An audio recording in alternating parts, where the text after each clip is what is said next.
Because we're in the same league, right? Going after that same money, the same fame.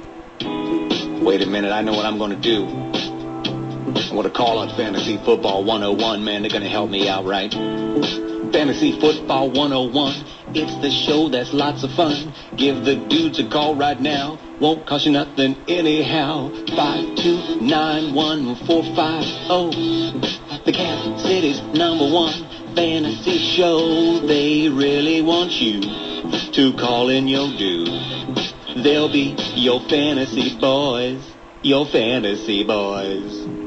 529-1450. The talents of Mr. Adam Hawkins. I've got a tear in my eye. I'm laughing so hard over here.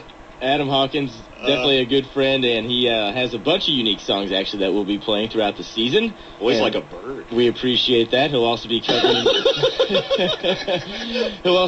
the big SHG Chatham Glenwood game later on today, and you can hear that right here on Sports Radio 1450. Kickoff is at 7 o'clock tonight. Fantasy Football 101 here on Sports Radio 1450 and streaming live at sportsradio1450.com. Taking your phone calls at 529-1450. We have someone waiting here during the break. Go ahead, caller. Yes, you'd mentioned watching the injury report, and I had seen that, like, Seattle, both Ingram and Branch are coming back October 5th, I think, and I need to pick up another good receiver. Do you like either of those guys? Caller, let me tell you something. Off the air, Nick Riley and I were talking. I told him that this would be the week to start looking at guys who are coming back, and I picked up Branch. To be honest with you, I'd rather had Ingram, but he was already on the league. Pick up either one now and stash him and get rid of someone off your roster, because this is the only thing that's keeping Seattle from really being good is that Hasselbeck has got no receivers. Yeah, this is the time to pick up one of the two guys without question. Okay. Ingram would be my choice of the two if it's possible. Okay. I like Ingram better also. Especially if it's a PPR league, Ingram then is even more valuable. Okay, what about, I have Holmes for the Steelers, and he hasn't really done much, and with Roethlisberger banged up, would you get rid of him or kind of find somebody else? I got Royal for Denver that hasn't done much since week 1. No, don't get rid of Royal.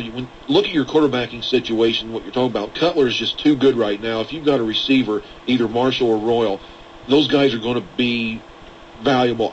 Santonio Holmes, I really thought he'd have a big year, but, boy, Roethlisberger's just taking a beating. He just doesn't have a whole lot of time to throw, and Ward seems to still be the apple of his eye, so to speak. That might be the guy to dump if you want to pick up one of the Seattle guys. Okay. Good luck to you. Thank you. There might still be some value in Santonio Holmes, so you might want to trade him. I wouldn't drop him. Yeah, I wouldn't just drop him. But if you look at Pittsburgh, they're already beat up, and their schedule does not really get easier. If you sit here and look at it, they got the Giants and they have tough matchups the rest of the year, and they're already beat down. Yeah, rugged schedule. You may be able to get some good value for Santonio Holmes, just name factor alone. Yeah, it'd be a great trade bait. 529-1450 is the phone number if we can answer any of your questions or just help you out in any way. Also streaming live at sportsradio1450.com. And again, we're running through the buys this week. Again, here's the teams on a bye: the Patriots, the Giants, the Lions, the Colts, the Dolphins, and the Seahawks. And that leaves out a lot of big quarterbacks. You have Eli out, you have Kitna out, you have Peyton out, you have Hasselbeck out. So what happens now? You have to go to your bench now. Who are some of the quarterbacks that are going to be some sleepers this week, or maybe some guys that are still out there available for pickup? Well, J.T. O'Sullivan, for whatever reason, is still out there. I can't imagine why he's not on rosters, but he'd be the one right off the bat that I think of. He's completing over 60% of his passes. He has like a QB rating of 104 this year. Just incredible. Yeah, if he's still floating around, definitely pick him up.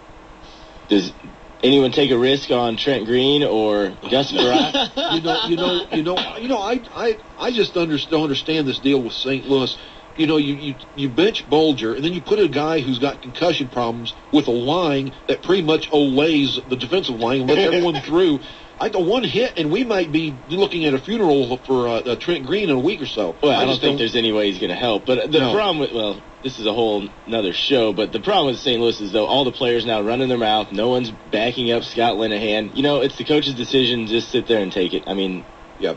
Well, the thing that cracks me up is that before the season, Steven Jackson was one of those guys that was like all about Linehan, loved the offense, loved the way they play. and now they bench Boulder, and he's like, "What are you doing?" Yeah, well, he didn't even show up, though. Yeah. Steven Jackson has no room to talk. Well, no one's showing up. Let's be real honest here. Oh, I gotta. Right, but he didn't I gotta stay off the Rams. He subject. didn't. He It's didn't gonna go to make me any too angry. preseason, and then he wants to tell the coach what to do. Yeah, 529-1450 is the phone number. We're talking fantasy football 101. Hello. Hey, hello. Could you check the McFadden situation? Because I was on last night, and they said he was going to play. He was going to test that toe. I saw questionable this morning right before I came in here. I saw him listed as questionable. But you said on NFL.com. I logged on at like 10 till 8 this morning, and he was very doubtful. He was out? Okay. He wasn't out. He was very doubtful, though. Okay, thank you. Yeah, I mean, he might test that toe. Oakland is at home.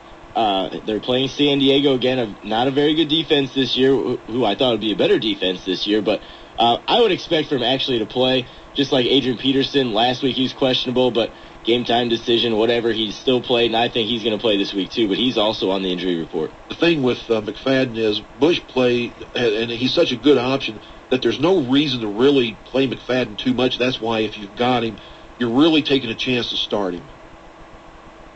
Oh, and I was just nodding in agreement. I was about to say basically We can't the hear same that exact thing. Well, yes, you're right, Mark. I totally agree with that. You're still thinking of Hawkins' intro. I can't help it. But still, Michael Bush still a decent play this week. And for those of you just tuning in, 529-1450 is the phone number. We do have another call, but we will run through some of the injuries right after this phone call. Good morning. You're listening to Fantasy Football 101. Hey, guys, I got pretty much the same predicament as last week. Jericho Cotchery, Roddy White. Cotchery. Hold on, wait. What's the matchup? Yeah, you know what? You got Roddy White's at Carolina. Oh, Cotchery. Jets are taking on Arizona, probably going to put up some points, but still, Favre is on the injury report, too. That kind of depends on the quarterback situation. Yeah, Favre's the one guy, when he's on a questionable list, he's going to play if at all possible. And they've got a real good matchup. Arizona defensively has been bad on the road for a couple years now. So this is a chance to, I think, put in Cotchery and get a chance for a good 80 to 90 yards and a score. If you're in a point per reception league, he caught 10 balls on Monday Night Football. I mean, Cotchery, I think, is a great play. Every week, I like him. As long as Brett Favre's in there, and you know Brett Favre's going to be playing. So I like Cotchery. Roddy White is he's the kind of guy that shows you like that flash of a big game every few weeks, but I don't think he's a guy you can just plug in every week, especially not against a good defense like Carolina.